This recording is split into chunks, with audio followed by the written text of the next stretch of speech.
فأعتقد غير مستغرب. والآن كلنا والجميع خلف المنتخب السعودي إن شاء الله في المباراة القادمة، والانتصار يكون من حليفنا والتأهل وكل شيء مهيأ لهم. اليوم وزير الرياضة هيأ كل شيء، وفوق هذا أنه يدعم ويحضر ويتفاعل، فهذا شيء غير مستغرب من وزير الرياضة ومن قيادتنا دائما وأبدا في جميع المحافل وفي جميع المناسبات. دائما تشوفهم خلف كل اللاعبين وكل الإنجازات.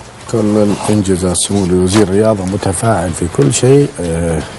شوف عشان شفت الصور اليوم تفاعله مع الأهداف مع الهجمات، في بعض الصور موجودة. قول الله يصبرك يا سمو وزير الرياضة، ونبارك لك بحول الله التأهل. صبرت ونلت بحول الله التأهل لتأهل منتخبنا السعودي. من أحمد عطيف إلى أحمد الجابري مراسلنا في جدة. أحمد الجابري مراسل. مساء الخير أحمد. تحية طيبة أبو الوليد لك ولضيوفك الكرام ولكل من يتابع ويستمع إلى دورينا غير.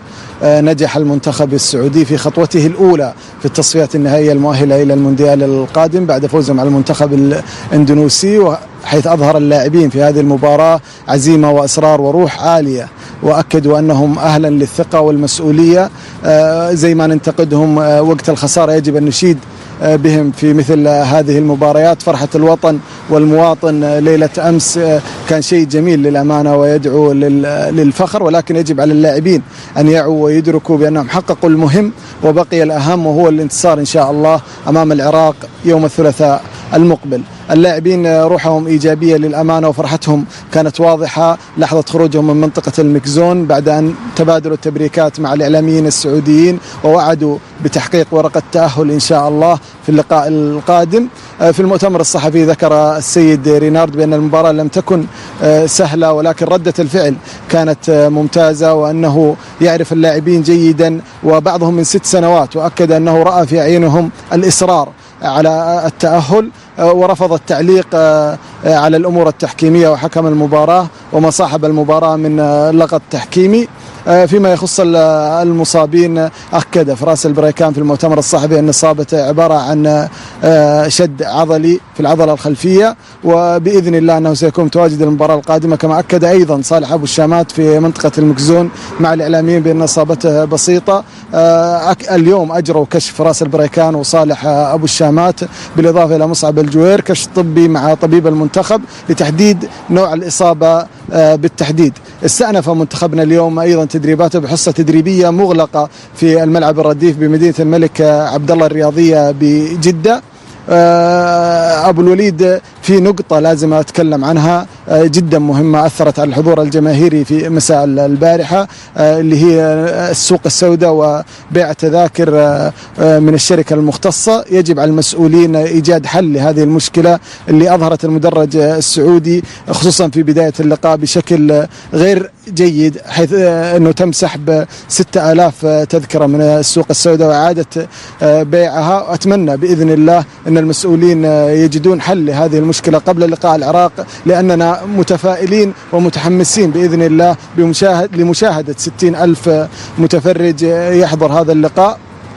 كل التوفيق إن شاء الله لمنتخبنا في اللقاء القادم، وبإذن الله تتكرر فرحة سمو وزير الرياضة، هذه الفرحة التي حدثت أمس والتي تمثل كل مواطن سعودي. هذا كل ما لدي أبو الوليد عن آخر المستجدات هنا من جدة من أمام ملعب الجوهرة. نعود لك وللكباتن وأنتم أهلا للعبة لمعرفة المزيد عن الأمور الفنية. شكرا أحمد، يعطيك ألف عافية على ما قدمت. اللي كانت الصورة الغير واضحة 40,000 وضحت يا سلطان. ها السوق السوداء وضحت صحيح.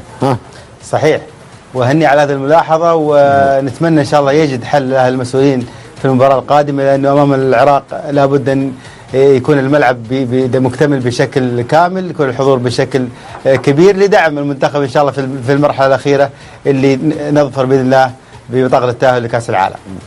ما في شك سلطان، ما شاء الله معروف جماهيرنا دائما مؤازرة للمنتخب، سواء في جدة سواء في الرياض سواء في المنطقة الشرقية. فالآن يعني اتضح السبب، وبأمر الله يوم الثلاثاء القادم إن شاء الله حنشوف 60,000 وبأمر الله نحتفل معاهم بتأهل المنتخب إلى نهايات كأس العالم بأمر الله. بحول ال 40,643 والسبب هي السوق السوداء، والسوق السوداء هذه ترى موجودة على مستوى العالم كله وليست في السعودية. حديث كثير عن طرد كنو أمس تكلمنا فيه وكل واحد أبدأ رأيه، لكن فريق العمل راحنا في زاوية ثانية، جاب لنا المباريات التي انطرد فيها كنو تاريخيا. قبل لا تستعرضها مخرجنا انتظر من فضلك. كانوا يحب هو هي تجي معه مباريات كلها مباريات كل واحدة أصعب من الثانية، في مناسبات أصعب من الثانية، توقيت الطرد كل واحدة أصعب من الأخرى، مباريات صعبة جدا لمنافسات عالية جدا. وأقول محمد كنو الله يهديك الله يهديك الله يهديك الله يهديك وإن شاء الله ما تتكرر. المباراة اللي انطرد فيها تاريخيا محمد كنو السعودية اندونيسيا في الدقيقة 93، هذه طبعا تصفيات كأس العالم. الصين السعودية في الدقيقة 19 في تصفيات كأس العالم. الوداد المغربي الهلال السعودي الدقيقة 93 في كأس العالم للأندية. الطرد الرابع الهلال السعودي الأهلي المصري في كأس العالم للأندية في الدقيقة 28. الهلال السعودي الترجي التونسي في كأس العالم للأندية في الدقيقة 85. النصر والهلال في الدوري أعتقد اللي انتصر النصر 3-2 لم تخن الذاكرة 2019 اللي حقق فيها النصر الدوري اللي حقق فيها النصر الدوري. كانوا يحب الأوقات المناسبة. هم ترى مو الضحك يا كانوا، لا والله هي لا أقل ولا أكثر تصير لكن أتمنى تكون درس لك ولغيرك. شوف في بعض الكروت ممكن تيجي في اثناء حاله لعب في اشتراكات، هذا انا تكلمت عنها قلت مقبول، لكن الاشتراك اللي اليوم مثلا الطرد اللي مو مقبول انك انت تروح تحتج على الحكم او ايا كان رده الفعل وانت مناسبات احمد كبيره. مناسبات كبيره يعني المفروض انه شوف المفروض الكنو اول شيء انه ممكن صارت لك مره مرتين انك انت اليوم لاعب خبره مارست يعني الاجواء جميع الظروف، يعني سواء فائز او خسران او متعادل او خروج مغلوب او تاهل او ايا كان، يعني المفروض انك تتحكم في الاعصاب او حتى تكون عندك خبره تعرف ان اليوم عندك كرت اصفر ما تروح تشترك بالشكل هذا، لكن علامه استفهام. لكن للامانه نتمنى ان من محمد كنو انه يراجع حساباته في هذه الامور بالتحديد، لانه ممكن في مباريات راحت مباراه العراق. ايوه انا اقول لك يعني هذا اذا وقف مباراه واحده الله اعلم ممكن تزيد. وش اذا تعرف اللي يزعل اللي يزعل حاجه واحده، انك انت تتكلم عن اللاعب محمد كنو، يعني لاعب كبير، لاعب عنده تجربه، يعني مو لاعب صغير ناشئ 20 21، ما لعب كثير سواء مع نادي الهلال او حتى مع المنتخب. فبصراحه يعني انا اللي افتكرها يعني مباراه امس يعني انت انطردت طرد مجاني، مباراه الهلال والاهلي المصري في كاس العالم للانديه طرد مجاني. يعني مهما تكلمنا اليوم، انا هنا احنا تكلمنا في المنبر هذا، تكلموا معاك اداريين، تكلم انت كلاعب اليوم اذا انت ما تضبط حالتك العصبيه والنفسيه ما راح لا تلعب يا اخي، لا تلعب، ما تقدر تلعب. قول انا ما اقدر العب. ايوه حقيقه يعني، لانه الكلام بصراحه مو مره ولا مرتين، 6 مرات اللي مسجلها و7 مرات طرد في كلها في مناسبات كبيره جدا، 3 في كاس العالم وتنتين مع تصفيات كاس العالم مع المنتخب، وواحده امام النصر، مباراه كبيره. فاعتقد يجب انه يراجع نفسه، ونتمنى انه ان شاء الله يكون هذا اخر شيء نتكلم فيه عن الكابتن محمد كنو، وعن اي لاعب، وعن اي لاعب فعلا، وعن اي لاعب. سلطان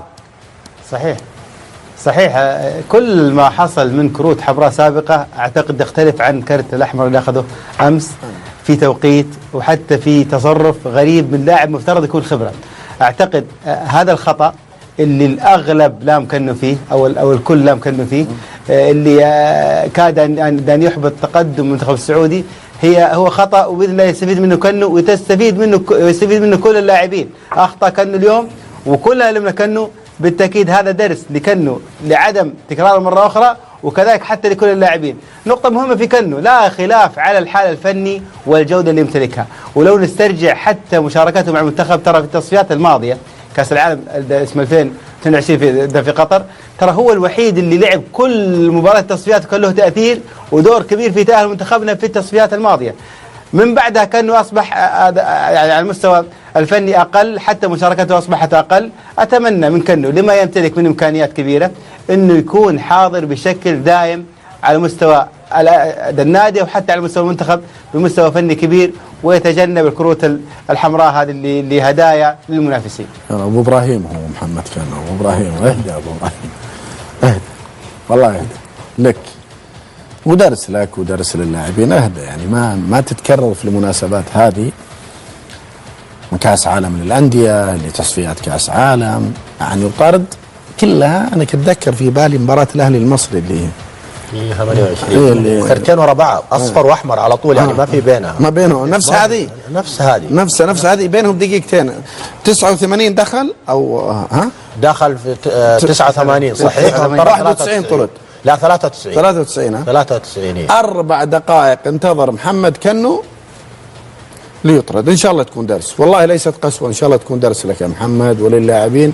حرمتنا منك في المباراه القادمه وللاسف، وانحرمنا منك، وكنا نحتاج اي لاعب مش محمد كنو، اي لاعب. الهدوء الهدوء الهدوء الهدوء مهما كان. هذا من سعد الزهراني في هاشتاج دورينا غير منصة اكس. هل كان يواجه خطر الايقاف من مباراتين الى 4 مباريات بعد اشاراته على الحكم مجنون واعتبر الحكم اشارة مسيئة؟ لا ان شاء الله لا، ما تؤخذ كذا، لانه لو يعني تلفظ لفظ مو هو طيب يعني تجاه الحكم كان اشهر له البطاقه الحمراء مباشره. بس يمكن هو تلفظ والحكم ما ردت فعله ما كانت، يعني ما عمري سمعت كرت اصفر ثاني يكتب فيه تقرير. هذه ما كنت سمعتها في حياتي. لا ما كنت صارت. هذا دليل انه ما تلفظ الفاظ يعني خارجه عن كره القدم. لكنه يعني ان شاء الله هو خساره مباراتنا القادمه امام العراق، هو خساره، لكن ان شاء الله ما نخسره اكثر من كذا بامر الله. بحول الله. طيب الى ملعب الانماء اللي كان ملعب مدينه الملك عبد الله، ملعب الجوهره، وارقام المنتخب السعودي فيه مميزه جدا فيه. لم نخسر تاريخيا فيه الا شاهد ارقام الملعب الانماء من فضلكم، لم نخسر فيه الا مباراتين. عارفين المباراتين متى كانت؟ التصفيات هذه اللي كانت مع اليابان واستراليا، اللي هذه صحيح تاريخيا لم نخسر. انتصرنا 12 مباراة، ترى منهم مباراتين ودية والباقي كلها رسمية. 12 فوز، 5 تعادل، خسارتين. 34 هدف سجل المنتخب السعودي، تلقى 14 هدف. سلطان، مسيرة مميزة لمنتخبنا، ويوضح لك دور الزخم الجماهيري والدعم الجماهيري في هذا الملعب، وكيف أثروا على منتخبنا وعلى لاعبين منتخبنا على مستوى النتائج الإيجابية، وعلى مستوى حتى الأحداث الرياضية اللي صنعت لنا تطور كبير وصنعت لنا إنجازات. نتكلم عن تأهل كأس العالم في روسيا، وكذلك حتى التأهل الماضي كأس العالم في قطر، فكلها كان هذا الملعب وجه خير علينا. كان الجمهور الداعم الرئيسي اللي نراهن عليه دائما. وذكرت نقطة مهمة أبو الوليد بالأمس، إنه الرهان الأكبر على الحضور الجماهيري والدعم اللي حيكون في مباراة العراق بإذن الله لنقل منتخبنا لكأس العالم. اللي يميز صراحة، وتكلمنا فيه أكثر من مرة، اللي يميز الجماهير الغربية التفاعل، الحضور، دائما المؤازرة، دائما يعطينا كفة للأمام وخطوة للأمام بفضل دعمهم وحضورهم. فشيء غير مستغرب النتائج اللي لما يكون خلفك جمهور عظيم في مباريات حاسمة ومباريات كانت قوية. واذكر منها مباراة يمكن المنتخب الياباني تصفيات 2018 اللي كان نحتاج للفوز امام منتخب ياباني، وكان الجمهور له تأثير كبير في المؤازرة والحضور والثقة اللي يعطيها اللاعبين والدعم. فاعتقد الجمهور الغربية دائما ما يوفي، وان شاء الله يكونوا في المباراة القادمة حاضرين ان شاء الله. هي باقي واحدة. ايش الواحد؟ هي باقي واحدة، باقي يوم الثلاثاء بأمر الله. ايوه 60,000 بأمر الله، صوت واحد، قلب واحد بأمر الله وفوز واحد. أيوه. وحنتأهل كأس العالم. وبعد كذا نتكلم عن الملعب. بصراحة الجماهير، الملعب، الانتماء، أصلا كونك تحضر تشجع منتخب بلدك هذا أكبر حافز. والله يا ليتهم موجودين احنا هناك ونحضرها الساعة 9:45 الثلاثاء القادم في ملعب الإنماء. يعني هي رسالة من يتذكر مباراة الأهلي وكواساكي الياباني؟ تفاعل جمهور الأهلي كان نموذج لتغيير التشجيع وليس تقليلا ترى من الجماهير البقية. يعني في حياتي لم أشاهد صخب مثل هذا الصخب اللي موجود في هذه المباراة. إذا يصححوا له الشباب، يعني حمد أشوفه زعلان لا بالعكس بالعكس أنا أشوف طيب أنا بكمل كلمتين وأعطيك المساحة أبو عبد المحسن. نموذج كان الأهلي لجمهور الأهلي للتشجيع، أو نبغى التشجيع نفس هذا من الدقيقة الأولى حتى دقيقة 90 صوت واحد على قلب واحد، مرة ما نوقف ونجيب التأهل وإحنا مرتاحين. أبغى من المدرج واللاعبين بيعطونا غصب. شفت لما أكون أنا في المدرج في 60,000 يا أخي يحرك الصخر، اللي ما يعرف حيعرف ذاك الوقت. ورسالة للجمهور، ها حمد؟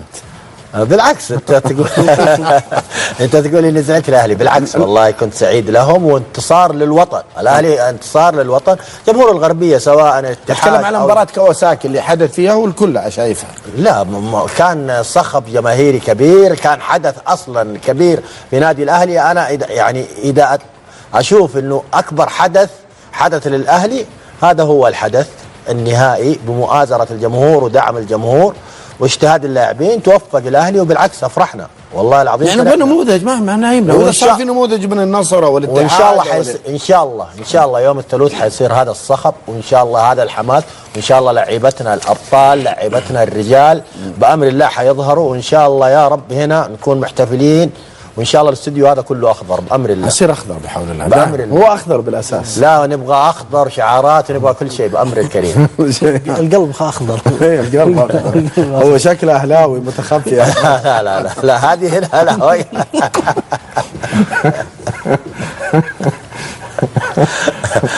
لا انا اتحادي. لا اضحك الاهلي كيان، ادري الاهلي كيان كبير ويعني الواحد يتشرف، لكن انا بصراحه ما عندي حب زي حب الاتحاد، ولا يمكن يكون عندي حب غير حب الاتحاد. الاخضر مملكتنا العظيمه. اللون الاخضر مملكتنا العظيمه، يعني هذا يكفي. هذا اللي يحب الاهلي. ايه احب كل الانديه انا، ما عندك مشكله. لا انا ما احب الانديه، انا احب الاتحاد فقط. احترم كل الانديه بس احب الاتحاد. انت تحب الانديه كلهم وهذه مشكله. لا انا الحين احنا في موقف مع الاخضر، احنا نحب كل الانديه، كل لعيبه المنتخب نحبهم، من اي نادي نحبهم، فقلوبنا خضراء معهم ان شاء الله. بحول الله. لك تعليق مجلس الجمهور السعودي يا ابو الوليد، مجلس الجمهور السعودي في كل حضور ومناسبه الاخضر، لما تشوف المجلس الجمهور السعودي المدرج الوحداوي عاطي الموركي رئيس رابطه المشجعين، تكلم عن رئيس رابطه المشجعين الاهلي والاتحاد، وكلهم متكاتفين خلف دعم هذا الوطن. تاكد ما شاء الله تبارك الله الحضور دائما يكون بهذا الجمال. بالامس يعني تقريبا 40,000، والاغلب كان مو راضي ومستغرب انه 40,000 مع انه رقم كبير حتى على مستوى اسيا، وشفنا فيها حتى جماهيريه التيفو، والاغلب كان غير راضي عن العدد الجماهيري اللي متوقع يكون اعلى، لثقتنا في جماهيرنا وثقتنا كذلك في دعم هذه الجماهير اللي خلف كل مناسبة وطنية، ودائم هي سر انتصارات منتخباتنا الوطنية. بحول الله. هذا هاشم الرحماني في هاشتاج دورينا غير منصة اكس يقول انت بتدخلنا في جدل مباراة الهلال وسيدني، ما صارت في كل العالم لكن العرق الاهلاوي طلع. والله يا هاشم والله العظيم ترى ذاكرتي انا ذاكرة قليلة، هذا واحد.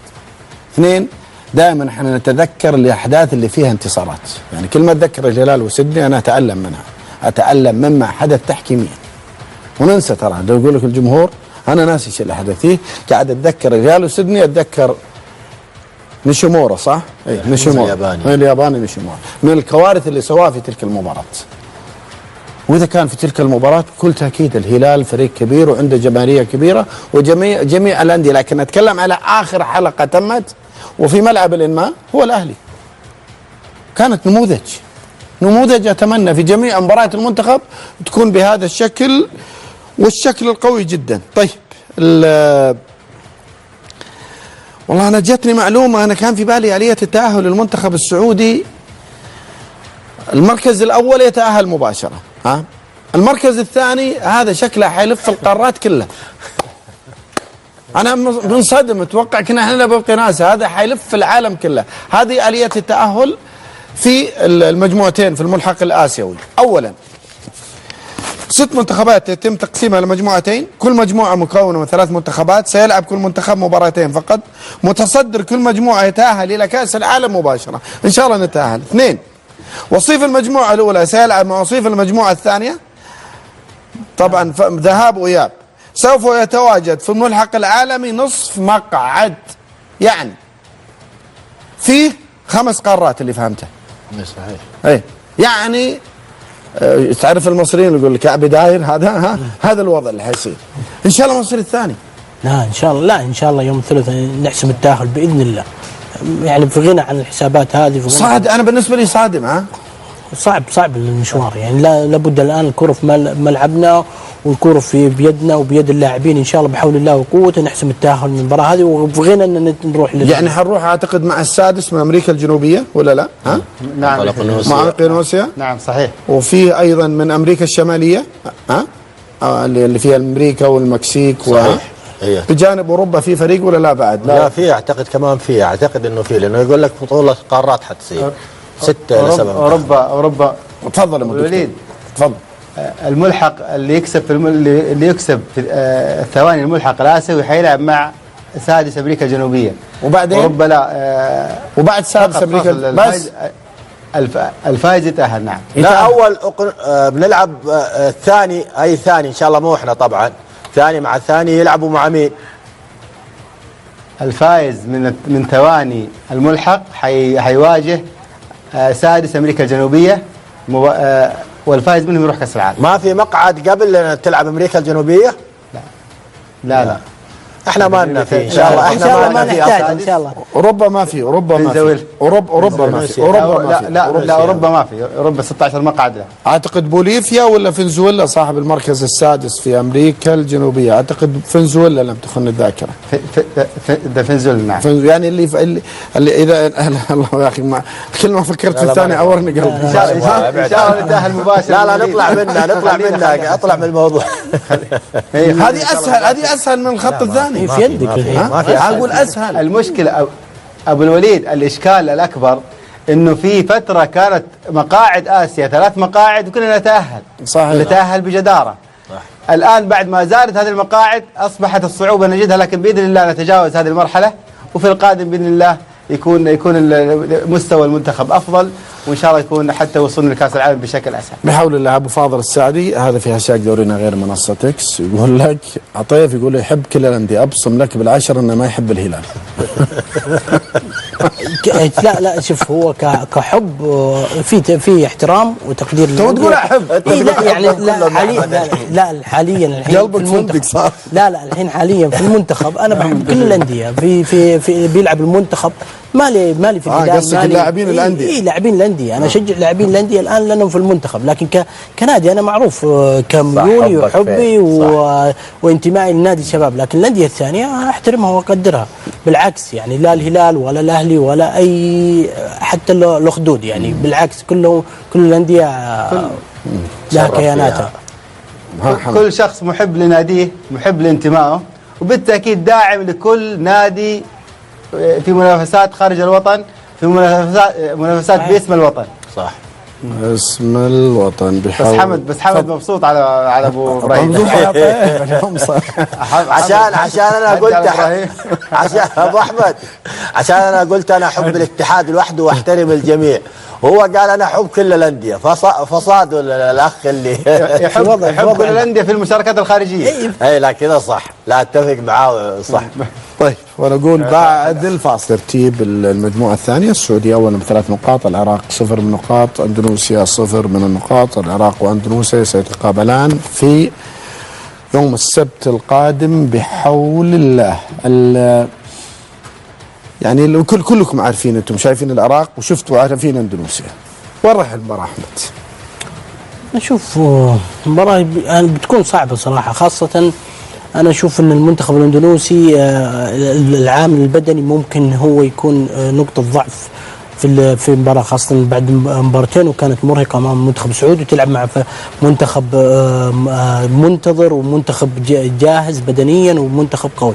فاعتقد المباراه ممكن تكون يعني رايحه للمستوى على المنتخب العراقي، والمنتخب العراقي لا زال عنده فرصه، فاكيد فرصته في الفوز تعطيه امل في التاهل. فاشوف المنتخب العراقي ممكن يكون هو الاقرب، والفوارق الفنيه انا بالنسبه لي اشوف ممكن المنتخب العراقي افضل. هو منتخب العراق اقرب للمباراه بحكم زي ما ذكر احمد انه المجهود البدني اللي بذل من المنتخب الاندونيسي امس. مباراه ما كانت سهله، مباراه متعبه، الاجواء، وكان دائما يعني يبحث عن النتيجه خصوصا بعد ما سجلنا الثالث. فاعتقد العراق حيكونوا اجهز بدنيا وحيبان تقريبا، ممكن يبان الشوط الثاني من المباراه حيستنزف المنتخب الاندونيسي، واشوفها يعني مباراه اقرب بشكل كبير الى العراق. انه شاف العراق امس ورينا نقاط ضعف في المنتخب. انت وش شايف المباراه؟ شايف انه العراق حيكسبها، ولا قدر الله ممكن بنتيجه يعني اكثر من 2. دكتور اشوفها على المستوى الفني قياسا على ما قدم كل منتخب في التصفيات الاوليه. اعتقد انه في تكافؤ كبير مثل ما ذكر الزملاء. المجهود البدني ممكن يؤثر على، وبالتاكيد حيأثر على المنتخب الاندونيسي، ولكن كيف حيكون حضور منتخب اندونيسيا في اول الدقائق، كيف حيكون حضور العراق بعد فتره بالمباراه، هذا اللي اعتقد حيحدد التفاصيل. ولكن في المجمل اراها اقرب لمباراه متكافئه، وان كان في فوز اعتقد انه للعراق اقرب وبفارق مش فارق كبير. طيب والنتيجه الافضل لمنتخبنا وش هي؟ فوز اندونيسيا 1-0. اكيد فوز المنتخب الاندونيسي 1-0. 1-0 فوز اندونيسيا افضل شيء، واذا ما صار برضه التعادل كويس لنا. واحنا لا سمح الله اذا خسرنا 1-0 او لا مع اندونيسيا لا نتاهل. لو حتى لو خسرنا لا قدر الله، احنا المواجهات المباشره نكون فايزين على اندونيسيا وان شاء الله. وليش ما تكون تعادل افضل نتيجه بين العراق واندونيسيا؟ التعادل هذه افضل نتيجه، اندونيسيا برا تكون افضل نتيجه لنا. طيب اندونيسيا طلعت، احنا ضمننا يا اول ويحاول الله اسوء الاحتمالات الثاني. خساره ابو الوليد فوز اندونيسيا 1-0 بالذات يكون عندك امل في اكثر من مرحله. ممكن بالفوز تتاهل، بالتعادل تتاهل، حتى من الخساره ممكن تتاهل. فارق هدف. لذلك شفنا افضل نتيجه فوز اندونيسيا بفرق 1-0 هدف. نعم 1-0 او 2-1. يلا والله لا والله تفضل. والله انا اتمنى الحاله الذهنيه للاعبين انه ما يفكرون في حسابات، يفكرون في الفوز. يعني للامانه، لانك انت لما تدخل في حسابات يعني ممكن تدخل مضغوط. انت لاعب وسلطان محمد، ما تقول لي اللاعب ما يدخل في حسابات، والمدرب يدخل في حسابات. بيدخل، بس انا اتمنى يعني انه يقلل. انا داخل اني اتعادل، واذا التعادل يؤهلني لكاس العالم، غير لما اكون لازم الفوز في كاس العالم، لازم افوز عشان اتاهل. بس بيدخلك والله في بيدخل احمد شوف، بالنسبه لي اني ادخل بفرصتين والعب على الفوز، لكن لو ما فزت انا في الاخير حتى مع مجريات المباراه انا اقدر اتعامل. حتى التعادل الحمد لله يريحني، لكن لو انت داخل انه صح ولا لا ابو احمد؟ لكن لو انت داخل وانت لازم الا تكسب، ما تدري ايش تصير. يعني لا قدر الله الضغوط اللي حتكون عليك، استقبلت لا قدر الله هدف، فالامور حتتبعثر وحتتغير بشكل كبير. كابتن حمد، دخولك بفرصتين هذا الشيء حتى مراحل المباراة يخليها تذهب لجهد أكبر للمنافس. صح. إن لما يدخل المنافس لازم يفوز، بالتأكيد حيكون أكثر مبادرة هجوميا. وأنت عارف على طرق اللعب وحتى في كرة القدم أن المبادرة هجوميا تكشف خطوط الدفاعية بشكل أسهل، ودائما يضرب على المستوى الدفاعي. فدائم دخولك بفرصتين بالتأكيد أفضل على مستوى النتيجة في نهاية المباراة، أو حتى على عمل ضغط أعلى على المنافس، بحيث أنه يكون مبادر ومتحرر من المناطق الدفاعية بشكل هجومي. يعني أحد عنده تعليق أخير على لا؟ رايقين أشوفكم اليوم عكس أمس كذا في كآبة كانت عشان النتيجة. لا أمس كنا زعلانين إنه استقبلنا الهدف الثاني. ولا كل شيء كان الحمد لله ماشي كويس، والحمد لله إنه كسبنا في كل الأحوال.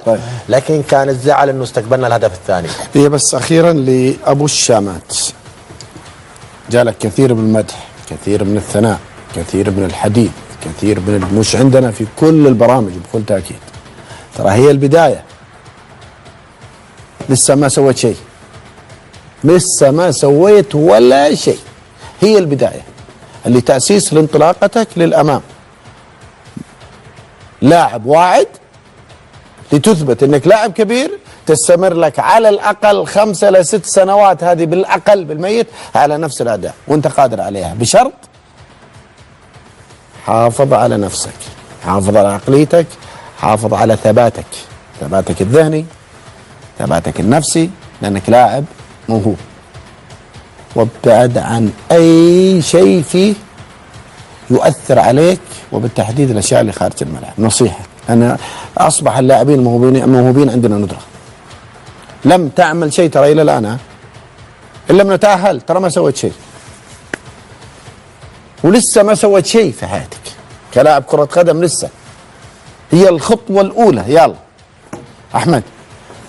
ما أزيد على كلامك. هو دائما تقييم اللاعب الحقيقي إذا هو يبغى يعتبر نفسه لاعب نجم ولاعب كبير، دائما الاستمرارية مهمة. اليوم كنا نشيد بلاعبين أساطير على مستوى كرة القدم السعودية في الاستمرارية، وأكبر مثلا يمكن تشوف عندك سالم اليوم يمكن أكثر من 10 سنوات واستمرارية منافسة. أنت اليوم يا أبو الشامات الإمكانيات موجودة، الثقة موجودة، الموهبة موجودة، لابد الاستمرارية. والاستمرارية ما تجي بعبث، الاستمرارية تجي بالانضباط بالاجتهاد، وأن عندك تكون عندك الرغبة مهما وصلت، مهما حققت، مهما سويت. سالم مثال. أنا قلت سالم مثال اليوم في المنتخب لا زال، وإن شاء الله يحقق مزيد من الإنجازات والمستويات. هذه يا سلطان، خليها مخرجنا. هذه سلطان أشاهد مناطق لمس الكرة. أنا رجعت في الليل شوف واتفرج على المباراة مرة ثانية. ما شاء الله قاعد يلعب كأنه 10 وليس لاعب طرف يمين. صحيح. لو تلاحظ حتى في الطرف اليسار ما شاء الله في الهدف او في الكره اللي سددها في العارضه، استلمها من الطرف اليسار، فتحرك في كل مناطق اللعب خلف المهاجم. قيمه كبيره اضافها، واكثر ما اضاف بصراحه للمنتخب الجرأه الهجوميه وجرأه القرار. انا اعتقد انها مباراه مميزه في اول حضور دولي للاعب، اللي اصبح بصراحه حديث كل العالم وخاصه الصحف الاسيويه. في هذه المباراه تحديدا تحدثت عنه بشكل اكثر ايجابي بموهبه قادمه للكره السعوديه.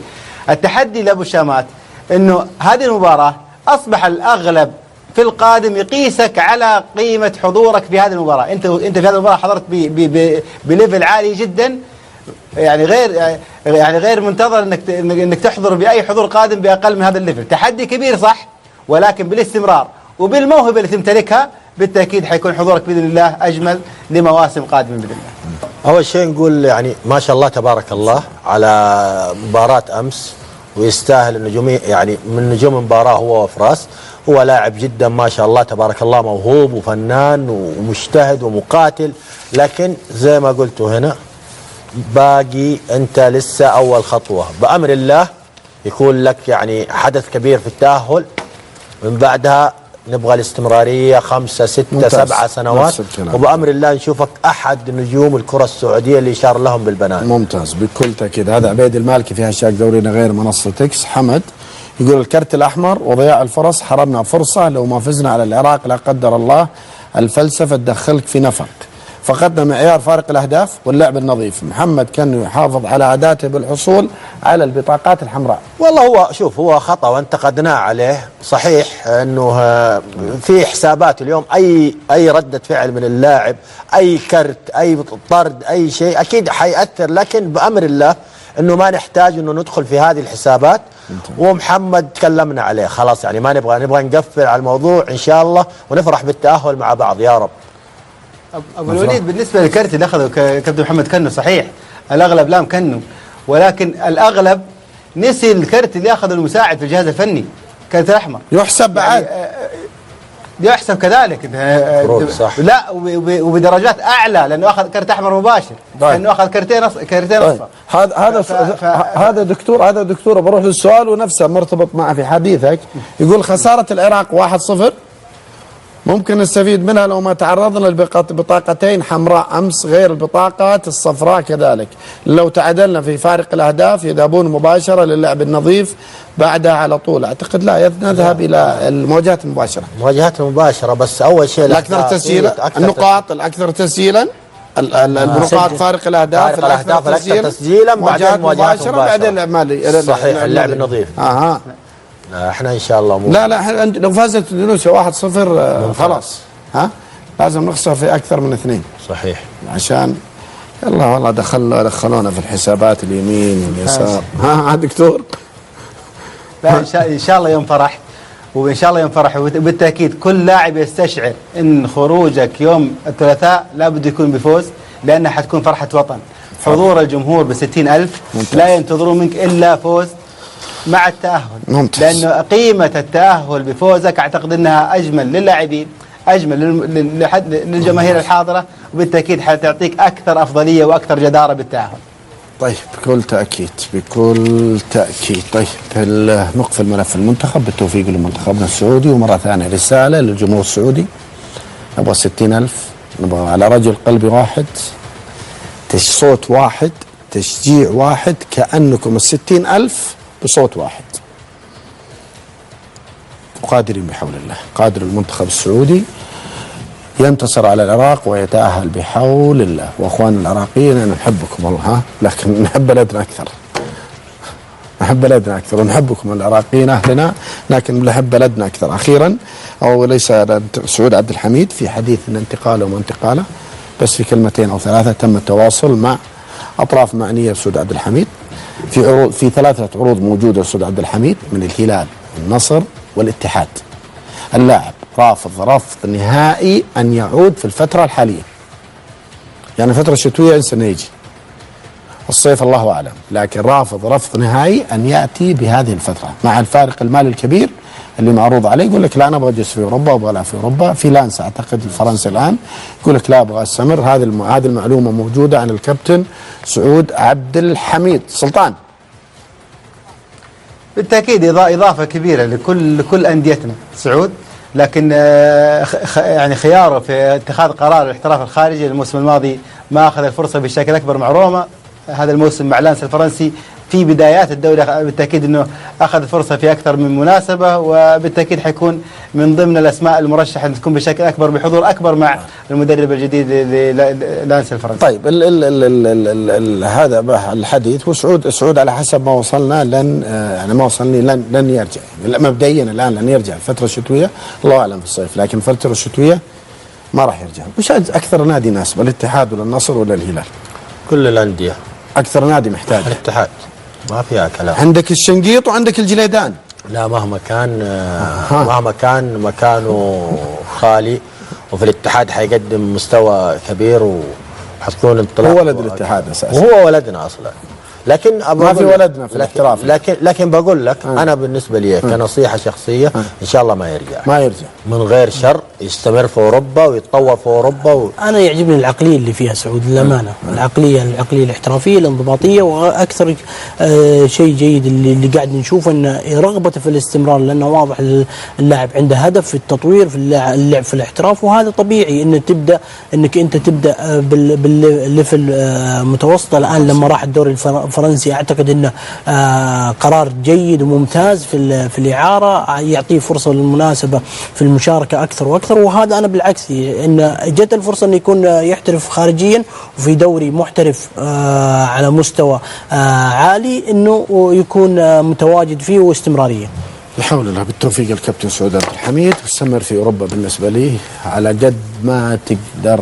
انت ممكن تكون يعني النواه الاولى لانتقال اللاعبين، بكل تأكيد في لاعبين سابقين، لكن متى استمراريتك ونجاحك تفتح الباب للآخرين. أنا بالنسبة لي أتمنى بقاء في أوروبا، أتمنى، وكل القالي على الأقل 25 إلى 30 لاعب سعودي منتشرين في أوروبا. احنا المستفيدين الأكثر لمنتخبنا، ليه لا؟ سعود وغير سعود موجودين. طيب الفتح يوقع مع شركة مكارم كراعي، مراسلنا مهدي عبد الله مع رئيس نادي الفتح الأستاذ منصور العفالك. الحمد لله رب العالمين. اولا اشكركم واشكر وجودكم واشكر تغطيتكم لمثل هذه المبادرات واللي فعلا تعني لنا كثير في الانديه الرياضيه ان احنا نعزز قيمه الشراكات التجاريه التي نقوم فيها مع الجهات المختلفه. ولله الحمد تمكنا من توقيع رعايه مع الاخوان في شركه مكارم وتقديم خدماتهم ان شاء الله في جميع اوقات في جميع مباريات التقام على ارضنا وفي جميع مناسبات النادي. هذه بما لا يدع مجال الشك يجعلها تعكس قيمة جميلة للضيافة والكرم والخدمة التي نقدمها لجميع مستفيدين النادي وفي المباريات وخارج المباريات. نشكر ثقتهم الغالية وإن شاء الله نحن نكون قادرين أيضا على عكس القيمة المضافة إن شاء الله على علامتهم التجارية. بالتوفيق للأستاذ منصور العفالق ونادي الفتح، نادي جماهيري، نادي بصراحة جهاد الحضور الجماهيري لمبارياته 10,000 في مباراة القادسية. هذا فريق منافس على الدوري وهو صاحب المركز قبل الأخير إن لم يكن أعتقد السادس عشر مركزه في دوري الروشن. بالتوفيق للفتح، وبدأت الأموال تتدفق للفتح من الفتح إلى نادي الشباب. يعني أنا بتكلم ترى كشبابي وبتكلم كإعلامي، خذوها من الجهتين. يعني ساعني الحديث اللي طلع من الأستاذ محمد الناصر المدير التنفيذي لنادي الشباب. هذه ليست من أدبيات نادي الشباب وليست من أدبيات كل الأندية أعتقد، أن تخرج وتتحدث عن رئيس تو تارك قبل شهر، الأستاذ محمد المنجم له 2 سنين، وتخرج وتتكلم تنشر الغسيل في الإعلام. هذه ليست من أدبيات نادي الشباب. أنا عايش في الشباب من تقريبا 30 أو 35 سنة، في حياتي لم أشاهد مدير تنفيذي أو رئيس يتحدث عن رئيس سابق حتى مهما كانت الأخطاء ومهما كان الأداء. في حياتي لم أسمعه، ولم أتذكر في الأندية رئيس نادي يتكلم على إدارة سابقة، ما أتذكر. يعني إذا في شيء ذكرونا فيه، وأساسا ليس من أدبيات العمل، وخاصة في نادي الشباب لأني أنا عايش فيه تقريبا وعارف أسراره كلها. خاصة يعني ما شاء الله موجود في نموذج، وهو نموذج موجود سمو الأمير عبد الرحمن بن تركي، داعم لنادي الشباب من أكثر من 30 سنة. حتى لو كان مختلف مع بعض الإدارات، في حياتي لم أسمع منه تصريح سلبي على أي إدارة أو حديث على عمل أي إدارة سابقة أو حالية.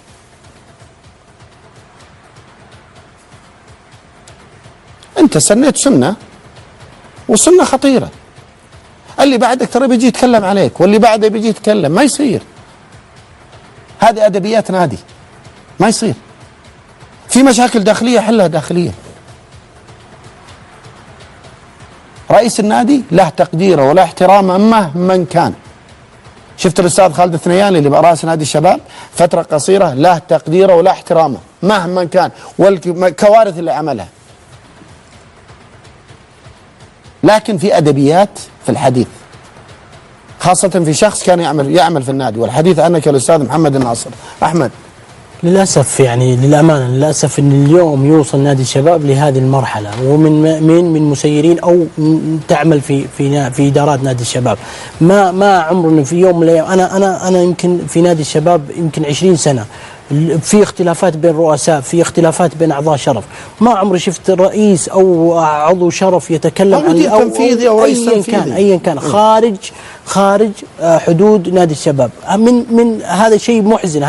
هذا بيسبب انقسامات بين الجمهور وبين اللاعبين وبين مهما كانت الظروف. مهما كان ندري إنه الشباب يمر في ظروف، ندري إن الشباب عنده مشاكل مالية، ندري ما يتحملها رئيس، ومهما كان المنجم ولا غير المنجم إنه هو متسبب.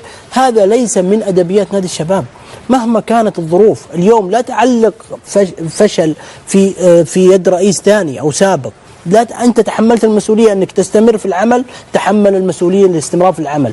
إن لما يصير عندك إخفاقات ويصير عندك سلبيات لا ترميها على انت قد المكان. اي ما انت بقادر تدير النادي بشكل جيد، اترك النادي. لا بس ما تطلع اسرار النادي وتتكلم على الرؤساء. يعتبر رئيس نادي الشباب قامة ورمز لنادي الشباب مهما كان الاختلاف اللي بينكم، سواء اختلاف في العمل او اختلاف شخصي. هذا ما له دخل نادي الشباب. هذا كيان عظيم. من ما كان يعمل في نادي الشباب لابد انه يحترم نادي الشباب وكيانه ورؤساء وكل حتى عاملين النادي. لابد انت تحترم كل شخص داخل نادي الشباب. تعرف لو حدث في نادي ثاني والله لا اتكلم نفس الكلام. شخص يعمل في النادي ويطلع يتكلم على اداره سابقه والله لا اتكلم نفس الكلام، ترى مش على الشباب، لاي نادي. شخص اعمل في النادي وعملت مع الاداره وتيجي لما تطلع الاداره تتكلم عليه، لا بقول له لا وقف يا اخي، ما تتكلم، ما تطلع تتكلم. صحيح، لانه اصلا حتى ما تعودناها في نادي الشباب وفي كل الانديه. اليوم انت جيت النادي اعمل وخلي عملك يتحدث عنك. عندك خلاف حله بينك وبين الرجل او بينك وبين الادارات او بينك وبين اي احد. اللي طلع ساءنا كلنا احنا كرياضيين، بغض النظر انتم كشبابيين يعني وخدمتوا نادي الشباب، المفروض عندك خلاف مع احد واجهه، كلمه. لا يا عمي، وقفل. حمد في امور، في معلومات واشياء ما تعلن مهما كان من مشاكل. لا هذا انا اقول لك قابله. انا مبدئي رئيس النادي اللي موجود خرج له كل تقديره واحترامه، وكل رئيس له مشاكله. صحيح، له مشاكله ولا اخطاءه، ما تيجي تنشر كل شيء. صحيح. انا مريت على اكثر من رئيس نادي في فتره في نادي الشباب، من الاستاذ خالد بلطان للامير خالد بن سعد لاحمد العقيل. في حد تكلم على احد او على الاداره السابقه؟ مستحيل لانهم هم جايين لخدمه النادي. فهذا المفروض، هذه ثقافه نادي الشباب وادبيات نادي الشباب وكل الانديه. دكتور لك تعليق اخير؟ لا والله ما تابعت الحضور بشكل ما وصل، لكن مثل ما ذكرت بالتاكيد كل اداره نادي حريصه على عملها الحالي وحريصه على نجاحها في نفس الموسم. اعتقد انه الحديث بخلاف عن هذا المسار، اعتقد انه حديث خاطئ، لكن والله ما تابعت بالتفاصيل اللي ذكرتوها. طيب، هذا من عبد الله الجبل في هاشتاج دورينا غير منصه تكس، يقول خالد الشنيف يناقض نفسه، ينتقد رئيس الشباب وبنفس الوقت يقول خالد اثنين عمل كوارث. يا حبيبي انا هنا في برنامج يحق لي اتكلم على الاداره هذه والاداره هذه وعملها، ولا انتقد الا عملهم.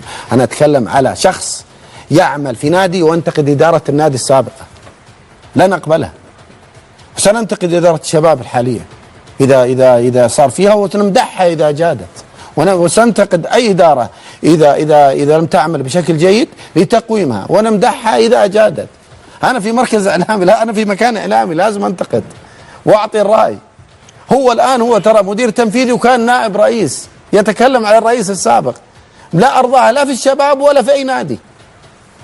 انا انتقدت هنا نادي الشباب، انتقدت لاعبين، انتقدت البلطان وانتقدت ادارتي كعمل. ايه كعمل. انا انتقدت العمل. بس لما تعمل في نادي الشباب حتطلع وتتكلم؟ مستحيل. انا عملت مع الاستاذ خالد بلطان، مع الامير في وقتها، ما عمري يوم من الايام جيت تكلمت او انتقدت عمله. يصير في اختلاف، يصير في وجهات نظر، لكن انك انت تطلع وتتكلم هذا شيء انا يمكن في فتره من الفترات صارت بيني وبين النادي بعض المشاكل، لكن انه في داخل النادي هذا الشيء الطبيعي، لكن انه توصل لهذا شيء محزن جدا جدا جدا. طيب، هذا منصور الروقي رجعونا الموضوع، شكلهم ما فاهمين الموضوع خطأ، برجع صحها. يقول قد صارت في الأندية الاتحاد والأهلي والنصر، وفي عهد خالد البلطان كان الأمير يهاجمه، صارت وأنت خالد الشنيف كنت تهاجم ماجن فيها. يا حبيبي أنا في مكان إعلامي، أنا في برنامج، أنا أتحدث عن شخص يعمل في نادي ويهاجم إدارة سابقة، هذا اللي نتكلم عنه. الحديث على مثلا الاستاذ فهد سندي، تخيل الاستاذ فهد سندي الان رئيس نادي الاتحاد ينتقد عمل لؤي مشعبي، ترضاها؟ لا، هذه ادبيات مو المفروض تصير، لكن انت في برنامج ولما تنتقده عشان تقوم وتصلح العمل، ليس الا يعني وانت مع كل الانديه مو بس الشباب، مع كل الانديه، واحنا هنا على الطاوله اليوم لو شفنا خطا حنتكلم عليه، لو شفنا انجاز حنشيد فيه. لكل نادي ترى في مشاكله، كل نادي في مشاكله، كل نادي ترى في مشاكله، من الاول حتى الاخير فيها مشاكله.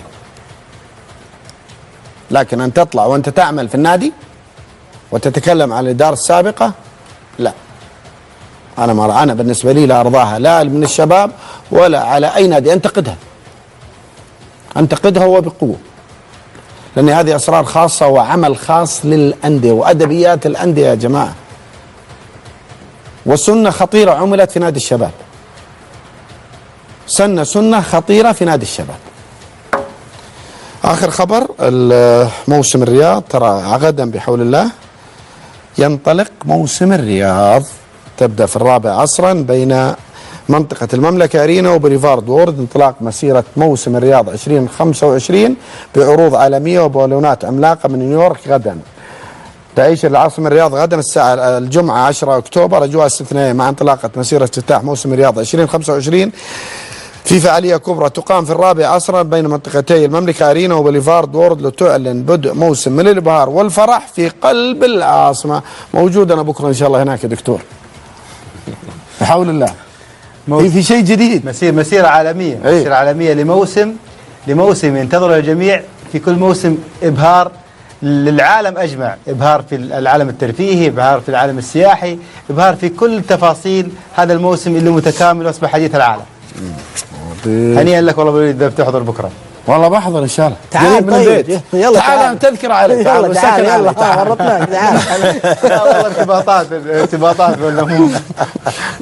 بعد التأهل ان شاء الله، بعد تأهل كأس العالم ان شاء الله نروح انا وانت يا ابو احمد. طيب هذا من هذا عمر دهيشر في هاشتاج دورنا غير منصة اكس. رئيس التنفيذي مو المدير التنفيذي محمد الناصر دقائق بيدخل خط مع البرنامج. هل مسموح استاذ خالد؟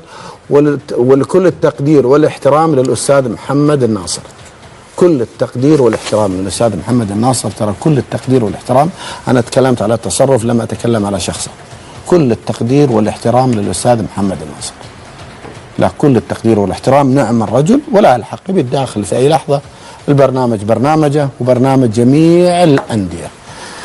سلطان وقبل ما نقفل ترى معنا احنا في حديث بعد معنا الاستاذ بدر بالعبيد الفاصل الثالث، والحديث عن افضل لاعب في اسيا، ومعنا ما شاء الله الكابتن حمد المنتشري حقق الجائزه. بلغت متى فيها؟ لا انا هناك ما تدري رايح؟ ما تدري رايح والله ما ادري. لما رحت من هنا والله العظيم ما ادري. لما وصلت هناك في يوم الحفل في الصباح بلغت اني افضل لاعب في اسيا والحمد لله. رايح بنسبة كم تقريبا؟ شوف هي عشان اقول لك يعني انا كنت محقق مع حاجتين، محقق دوري ابطال اسيا ومتاهل مع المنتخب كاس العالم 2006. فكنت متفائل وان شاء الله. ما حد بلغ قال ترى انت بتاخذها؟ لا والله. مين كان منافسينك اذا تتذكر؟ ماكسيم الاوزبكي المهاجم اللي لعب في دينامو كيف. ايوه. وكان معنا سامي الجابر. كابتن سامي الجابر ابو عبد الله. ما ياخذون اثنين من دولتين، اثنين من دولة نفس الدولة. لا كنا احنا الثلاثه، بس ابو عبد الله ما حضر. 3 يقدر ياخذون في تلك الفترة في 2 من نفس الدولة. 2 من نفس الدولة. وشعورك ولحظتها؟ فخر يا أخي، أنت فرحت المملكة العربية السعودية وصرت أفضل لاعب، وهذا إنجاز لي شخصي ما أنساه، ما حييت يعني. فرحة جيل عظيم، أنت جيل عظيم. نور والحمزة من اللي كان كل اللعيبة اللي كانوا يلعبوا يعني كانوا معايا في المنتخب وكانوا معايا في النادي. يعني أنت تخيل أنت محقق بطولة كبيرة في المنتخب وفي النادي. مبروك، زايد، مناف أبو شقير، محمد نور، حمزة، يعني كلهم نجوم كبيرة وما نبغى ننسى النجوم الباقيين. يحققها سالم الثاني مرة ثانية بحول الله إن شاء الله. هو أقرب بأمر الله نتأهل ويحققها. سلطان عن الجائزة. جائزة حمد، تتكلم عن حمد مدافع وتاخذ الجائزة، ترى تحدي كبير، واعتقد انها فخر لنا كلنا كسعوديين وتاريخ سجل اسمه في التاريخ من اوائل المدافعين اللي يحقق هذه الجائزة، واعتقد انها صعبة لكل المدافعين حتى قادمين وان كانت في النوادر. بالنسبة لسالم، من الواضح للمرشحين حاليا الاثنين المرشحين اللي مع سالم، وبناء على المعايير اللي موضوعة للجائزة وقياسا على الموسم لكل لاعب فيهم، اعتقد انه سالم هو الأوفر حظ في كل هذه المعايير، تفوق فيها على المنافسين. واعتقد انه سالم يقدم نفسه بشكل اكثر من رائع في كل موسم، وان كان يعني اتكلم عن هذا الموسم على مستوى البطولات، حقق سوبر السعودي، وصل لربع نهائي كاس العالم مع المنتخب باذن الله يكملها بالتاهل. كل هذه بالتاكيد في النقاط حترجح كفته بشكل اكبر، واراه هو الاقرب بنسبه 80%. لا تكون انت في اللجنه. لا ماني في اللجنه، ماني في اللجنه. بالعكس ارقام سالم تفرض على اي لجنه انها تعطي الافضليه او تنصف ما قدم من عمل في هذا الموسم.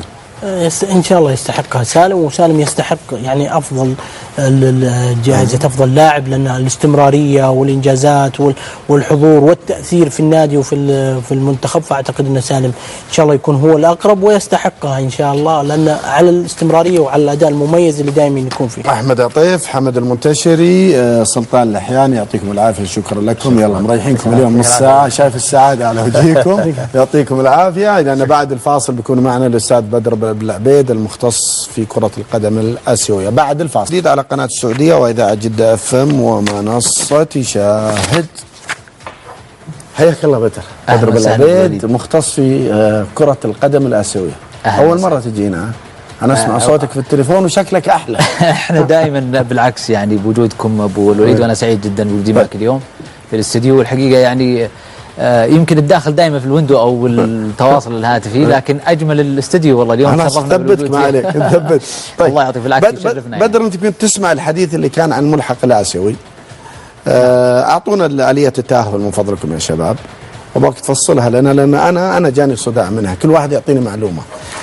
طبعا 6 منتخبات، متصدر كل مجموعه يتاهل. الملحق العالمي، لا اتكلم متصدر كل مجموعه يتاهل الى كاس العالم مباشره. صحيح، مشيها صحيح. هذا الملحق وصيف المجموعه الاولى سيلعب مع وصيف المجموعه الثانيه. صحيح. الفائز من هذه المرحله في الذهاب والإياب سوف يتواجد في الملحق العالمي نصف مقعد. فسر لي هذه. طيب نعم، طبعا الملحق الثواني هم اللي بيلعبون مع بعض مباراة ذهاب وإياب. مباراة الذهاب في 13 نوفمبر والإياب في 18. طبعا المباراة اللي الذهاب حتكون على أرض الثاني في مجموعة قطر اللي هي المجموعة الأولى، والإياب على مجموعة الثاني اللي في مجموعة المنتخب الثاني. بدر بالله عيدها بس عشان أركز معك. نعم. الآن احنا إن شاء الله العراق تروح العراق تلعب مثلا مع عمان أو قطر أو الإمارات، الفائز منهم يلعب مع مين؟ وش يسوي؟ نعم نتكلم الحين الثاني يلعب مع الثاني في آسيا. نعم، الذهاب على أرض الثاني في مجموعة قطر، والإياب على أرض الثاني في مجموعة السعودية. يعني الإياب حيكون في مجموعة السعودية والذهاب هنا. الثاني نعم، هم الثاني في مجموعة السعودية يلعبون ذهاب وإياب. نعم. المتأهل منهم وش يصير؟ يروح إلى الملحق العالمي. الملحق العالمي 6 منتخبات. حلو. ايش هي المنتخب؟ آسيا طبعا اللي بيفوز هذا هو مثل آسيا، أوقيانوسيا، 2 افريقيا، 3 امريكا الشمالية منتخبين بما انها البلد المستضيف، وامريكا الجنوبية 6. ال6 هذول يلعبون الملحق العالمي بنظام التجمع في امريكا الشمالية، كونها هي المستضيفة البطولة في شهر مارس. نعم في امريكا الشمالية. طريقة آلية اللعب حتكون مباراة واحدة لكل طبعا الفرق اللي موجودة، ولكن قبل هذا كله يعتمدون على تصنيف الفيفا.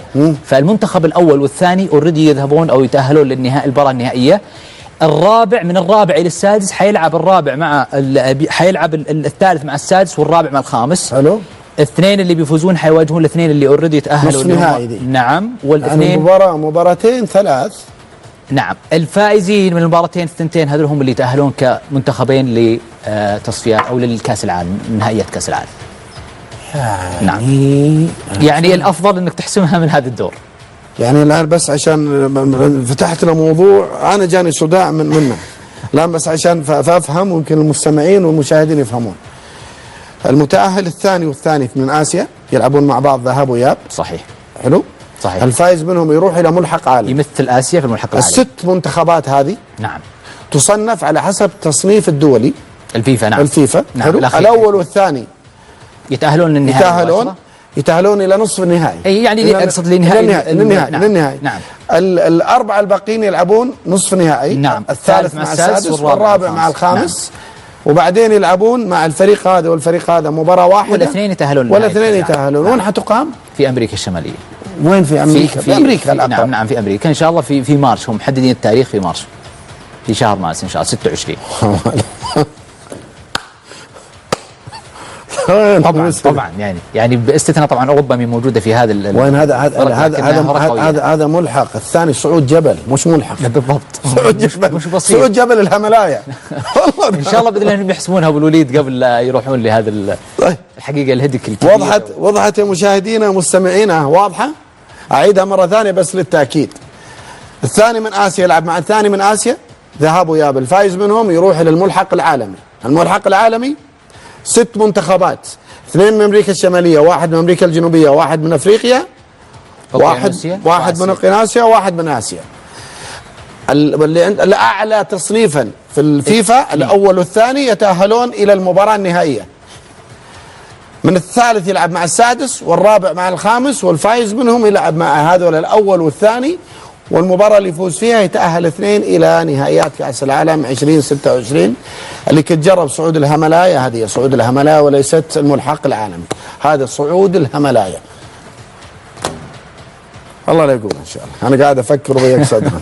ان شاء الله انهم يحسبون. انا كنت مع اوقيانوسيا ومتاهل ولا سمح الله صار. لا انت تسال عن اسيا فقط، باقي ملحق عالمي. انا في بالي اول نلعب اذا تاهلنا من اسيا نروح لاوقيانوسيا ونفوز عليهم ونتاهل. لا سمح الله. لا يلا اعاننا الله. طيب برجع لك لانه اذا ما حسمت الوقت السهل لا تتصعب الامور. لا يا عمي ذيك انساها، اعطيك اياها انساها، اذا رحنا هناك انساها.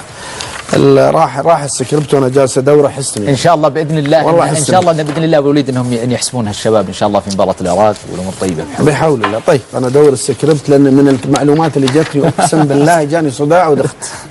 طيب السؤال الاول، ماجد عبد الله هل حقق افضل لاعب في اسيا؟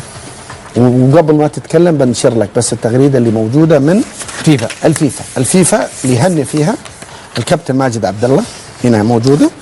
اسطوره ناديه الوحيد وهدافه التاريخي، اسطوره ناديه الوحيد النصر وهدافه التاريخي، اسطوره المنتخب السعودي وهدافه التاريخي، هداف الدوري 6 مرات، الهداف التاريخي للدوري، افضل لاعب في اسيا 84 و85 و86، تاريخ من الالقاب والانجازات. تمنيات القلبيه بيوم ميلاد سعيد للكابتن ماجد عبد الله الذي يتم عامه 61. الفيفا يبارك لنا افضل لاعب في اسيا 84 و85 و86. نعم. بداية طبعا امسي على ابو عبد الله بالخير، وهو الحقيقة من اللاعبين المحببين اللي صراحة ابو عبد الله يعني خلقا وايضا على المستويات اللي قدمها. الفيفا اكيد يعني هي 3 اللي ذكرها الفيفا 3 جوائز حصل عليها ابو عبد الله، ولكن هي يعني هي منحت له ليس من الاتحاد الاسيوي، ان من مجلة طبعا آسيا وأوقيانوسيا،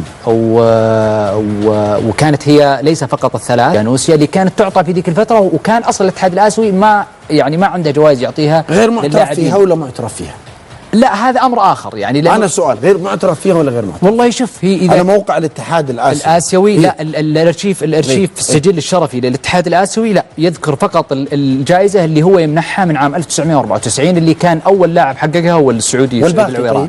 ما يذكرها في الارشيف الخاص في افضل لاعب اسيوي، في الارشيف اللي في الجائزه اللي يمنحها الاتحاد الاسيوي، لانها اساسا هي ليست من الاتحاد الاسيوي. واحد محقق كاس اسيا مرتين وتاهل مع المنتخب صحيح، بس ما كانت ابو الوليد هي الاشكاليه ليست انه هو ما اعترف بها لسبب انه ما يستحقها، لكن ما كانت الجائزه موجوده هذه في ما قبل 94. الاكبر الفيفا ولا الاتحاد الاسيوي؟ بطبيعه الحال الفيفا الاتحاد الدولي، الاتحاد الاسيوي اتحاد قاري تحت مظله واللي يبارك له الفيفا، هو يبارك له بس ما منحها اياها الفيفا فقط يبارك له انه حصل على هذه الجائزه، والجائزه هذه نفس نظام اللي هي فرانس فوتبول افضل لاعب في العالم الان اللي تمنح.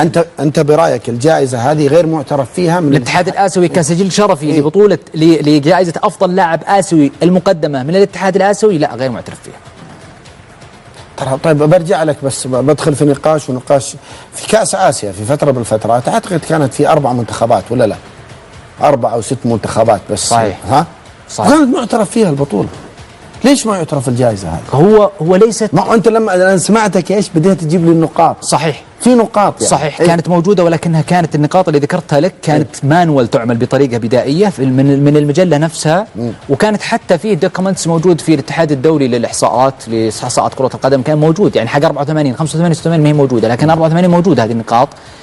لكن الاتحاد الاسيوي لم يعني يعتمد او خلينا نقول لم يعني يوضع هذه او يمنح هذه الجائزه بشكل اساسي ورسمي ويعمل لها حفل زي اللي نشوفه اليوم الا في عام 1994، والسجل الشرفي موجود في موقع الاتحاد الاسيوي. اتكلم على افضل اللاعبين السعوديين اللي حققوا جائزه افضل لاعب في اسيا على حسب موقع الاتحاد الاسيوي. صحيح. مش ترى مش على حسب معلوماتنا، هذا على حسب ارشيف الاتحاد الاسيوي. سعيد العويران اول من حققها مسي بالخير ابو علي 1994، وهي اول مره تمنح للاعب اسيوي، اول لاعب يحصل عليها. نواف التمياط 2000، حمد المتشري اللي كان موجود هنا 2005، ياسر القحطاني 2007، ناصر الشمراني 2014، سالم الدوسري 2022. هؤلاء اللاعبين السعوديين فقط اللي حققوا افضل لاعب في اسيا. ماجد مش معهم اكيد ابدا، هذول اللي موجودين في السجل الشرفي على موقع الاتحاد. على موقع الاتحاد ممكن يراجع قرارات الاتحاد الاسيوي ويرجع وتبنى. هو شوف ابو الوليد ممكن يقول لك انا ما عندي، يمكن الاتحاد الاسيوي ما عنده مشكله انه يكون معترف في هذه اللي هي صحيفه اسيا واوقيانوسيا يعني كحافز للاعبين، خصوصا ما عنده جائزه، ولكن في السجل الشرفي الموجود عنده لم يضع اسم ماجد عبد الله في اطلاق. هو وضع اول لاعب لان الجائزه اساسا منحت او تاسست متى؟ في 1994، فكيف يوضع مثلا 84 و85؟ ما في بعث الرجعي، ما في. هذا الرجعي هي تخص الصحيفه او المجله، ما لها علاقه فيه.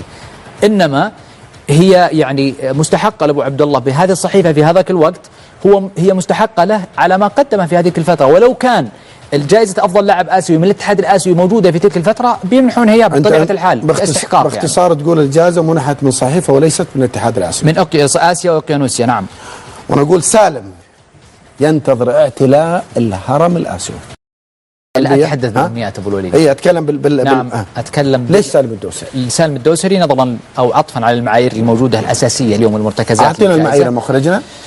إنجازات اللاعب الفردية، وإنجازات اللاعب مع النادي والمنتخب، وجائزة أفضل لاعب في المباراة. طيب خل بس نذكرها للمشاهد وباك تفسرها لي واحدة واحدة. نعم. إنجازات اللاعب الفردية تكلم كأفضل لاعب وما أفضل لاعب. أفضل لاعب في البطولة، هداف البطولة. إنجازات اللاعب مع النادي ومنتخبه هذه الجماعية. نعم. جائزة أفضل لاعب في المباراة. صحيح. أوكي، هذه فيها نقاط صح؟ صحيح.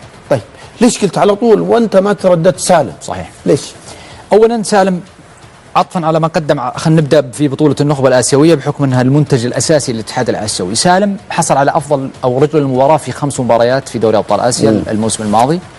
الخمس هذه وفقا لل 15 نقطه اللي يحصل عليها كل لاعب او رجل مباراه في البطوله تحصل على 15، فاذا ضربتها في 5 يطلع لك 75 نقطه، بالاضافه الى افضل لاعب طبعا هداف البطوله اللي هي دوري ابطال اسيا النخبه 10 نقاط بالاضافه ل 75.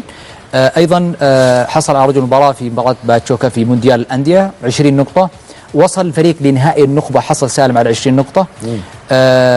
15 نقطه كانت بمشاركه نادي الهلال مع مونديال الانديه او في مونديال الانديه. وصافة الدوري روشن حصل ايضا على 10 نقاط، وافضل لاعب بالدوري السعودي حصل على 10 نقاط، فالمجموع او افضل لاعب ايضا في لقاء الصين 25 نقطة، وبالتالي هذه حسبة مبدئية يعني من 190 نقطة. حتشاهد الرقم اللي بجامع للثلاثة. نعم. نقاط هذا الثلاثي، نقاط سالم، نعم. نقاط أكرم عفيف اللي جامع أنت يدويا. نعم إيه يعني ممكن تزيد تنقص يعني. سالم الدوسري 185 نقطة، 190 تعدل 190 لأن 25 نقطة لمباراة لقاء الصين عدلوها 190 من فضلكم. سالم الدوسري 190، أكرم عفيف 172، عارف أيمن 60 نقطة.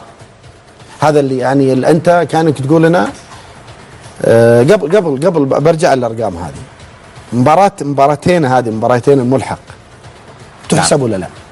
لا ما راح تحسب. لا انا صراحه يعني يعني مباراتنا مع اندونيسيا ومباراتنا مع القادم مع العراق لن تحسب. هي بعد اعلان القائمه النهائيه بطبيعه الحال هي الموضوع حسم هنا، لانه من مبدا عداله المنافسه انه يكون في يعني بمعنى انه في عدد من اللاعبين بيكونون قريبين، يعني لو كانت الفرصه تتاح الى وقت يعني اعلان البطوله وفيه مسابقه قائمه، فبالتالي بيكون فيه نوع من عدم عداله المنافسه، فبيكون مثلا الاقرب السالم او الاكرم يعني كان يمنح الفرصه على اساس انه ياخذها الى اخر لحظه، فبالتالي انا من اعلان القائمه هي النقاط معتمدة، ويبقى الموضوع عند اللجنة الفنية التي تختار أفضل لاعب. برجع لنقاط المرشحين. تفضل. مرنا مرة ثانية مخرجنا 190 سالم الدوسري، 172 أكرم عفيف. نعم. عارف أيمن اللاعب الماليزي 60 نقطة. متأكد منها 100%؟ لا ليست 100%، إنما حسبة على عدد المنجزات التي حصلت في هذه قد تكون أكبر، يعني أنا متأكد أنها حتكون أعلى من 190 وليس أقل. كأس العالم للأندية محسوبة؟ نعم، أنا حسبتها لك كلها. كأس العالم، وصولها إلى نهائي النخبة، أفضل رجل في المباراة في 5 مباريات في النخبة، أفضل رجل مباراة في تصفيات الملحق الآسيوي، لعبة مع المنتخب في تصفيات الملحق الآسيوي، كل هذه أفضل لاعب في الدوري السعودي روشن، مشاركة نادي الهلال في المونديال، هذه تختلف عن أكرم وعن الماليزي. أيضا حصوله على رجل مباراة في مباراة باتشوكا في مونديال الأندية، هذه تفرق عن أكرم وعن. كم فيها نقطة هذه؟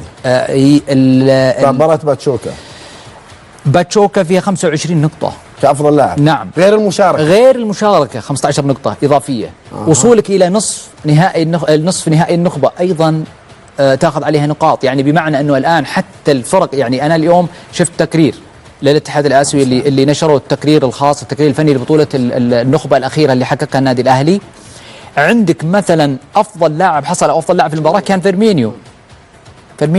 فدائما اللاعب إذا اختير لاعب أجنبي يختار بعد على طول اللاعب الآسيوي. سالم حقق هداف هذه البطولة، وبالتالي هذه نقاط محسوبة يعني بشكل متوقع لسالم الدوسري، وهي حتكون أعلى من كذا. هذه المباريات اللي حصل فيها سالم الدوسري، أجل مباراة في النخبة الآسيوية 24/25، الهلال السعودي الاتحاد القطري دور المجموعات، الهلال السعودي بيروسبوليس الإيراني دور المجموعات، الهلال السعودي الإماراتي دور 16، الهلال السعودي جوانجو الكوري دور 8، الهلال السعودي الأهلي السعودي نصف النهائي.